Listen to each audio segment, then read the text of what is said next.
सांगलीत 100 बसेस भंगारात, लांब पल्ल्याच्या फेऱ्यांमध्ये कपात. सांगलीच्या राज्य परिवहन मंडळाला सध्या भंगार बसेसच्या आव्हानाला तोंड द्यावं लागत आहे. गेल्या वर्षी 75 बसेस भंगारात काढाव्या लागल्या होत्या. आता येत्या 3 महिन्यात आणखीन 3 बसेस भंगारात जाणार असून वर्षभरात जवळपास 105 बसेस भंगारात जात आहेत. त्यामुळे प्रशासनाला प्रवाशांना बस सेवा देताना कसरत करावी लागत आहे. आणि विशेष म्हणजे 6 वर्षात सांगली जिल्ह्यातील आगारांना एकही नवीन बस मिळालेली नाही. एस.टी. महामंडळाच्या सांगली विभाग फायद्यात आलेला आहे. सुरक्षित आणि विना अपघात सेवा देत असल्यामुळे अनेक सवलतींमुळे प्रवाशांची संख्या वेगानं वाढत आहे. उत्कृष्ट सेवा बजावून विना अपघात बस सेवा देणाऱ्या बसेसना मात्र भंगारमध्येच ग्रहण लागलं आहे. गेल्या 5 ते 6 वर्षात सांगली आगाराला एकही नवीन बस मिळालेली नाही.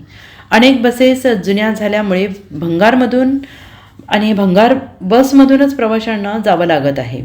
15 वर्षांचा कालावधी गेल्यानंतर संबंधित बस ही भंगारात काढावी लागते. गेल्या वर्षभरात 75 बसेस भंगारात काढण्यात आलेल्या आहेत, तर 3 महिन्यात आणखीन 30 बसेस भंगारात काढाव्या लागणार आहेत.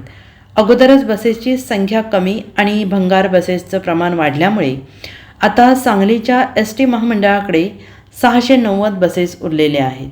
प्रवाशांची वाढती संख्या आणि नादुरुस्त बसेसचं प्रमाण पाहता सांगली जिल्ह्यासाठी नवीन बसेसची गरज आहे. तसा प्रस्ताव देखील शासनाकडे पाठवलेला असून हा विषय प्रलंबित राहिला आहे. सांगलीला किमान यावर्षी 100 बसेसचा पुरवठा करण्यात यावा अशी मागणी प्रशासनाकडे करण्यात आलेली आहे. नमस्कार, मी सुनील भोकरे, विभाग नियंत्रक सांगली विभाग. या विभागामध्ये सध्या आता 692 गाड्या आमच्याकडं आहेत. त्या 692 गाड्यामध्ये 100 गाड्या आपल्या भाडेतत्वावर आहेत. त्यापैकी आपल्याकडं जे सध्या मागणी आमची साधारण 800 गाड्यांची आहे. आपण 2022मध्ये ह्या 100 गाड्या आपल्या हायवेच्या ज्या भाडेतत्वावरच्या होत्या त्या आलेल्या आहेत.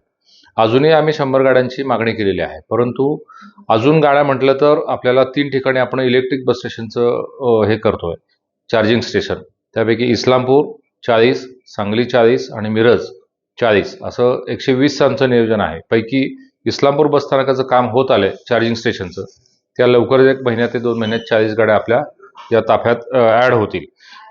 आणखीन जर किलोमीटर बघायला गेले आपण या डिव्हिजनचे, तर साधारण एप्रिल ते नोव्हेंबर बघायला गेलं तर साधारण 14 लाख किलोमीटर आमचे ह्या विभागाचे वाढलेले आहेत. आणि उत्पन्न जर बघायला गेलं आपण तर उत्पन्नसुद्धा 18 कोटी 68 लाखांना आमचं वाढलेलं आहे.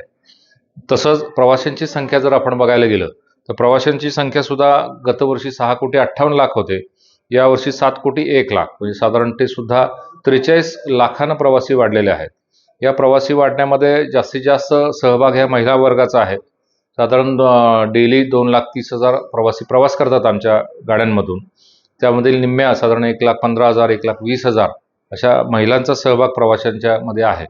त्यामुळं प्रवाशांचा सहभाग, महिलांचा कन्सेशनल व्हॅल्यू दिल्यामुळं चांगला प्रतिसाद एस.टीसाठी मिळतोय. फक्त यासाठी आम्हाला गाड्यांचीच थोडीशी आवश्यकता आहे. त्याचा पाठपुरावा मध्यवर्ती कार्यालयाकडे आमचा चालू आहे. Bureau report, SBN Marathi, Sangli.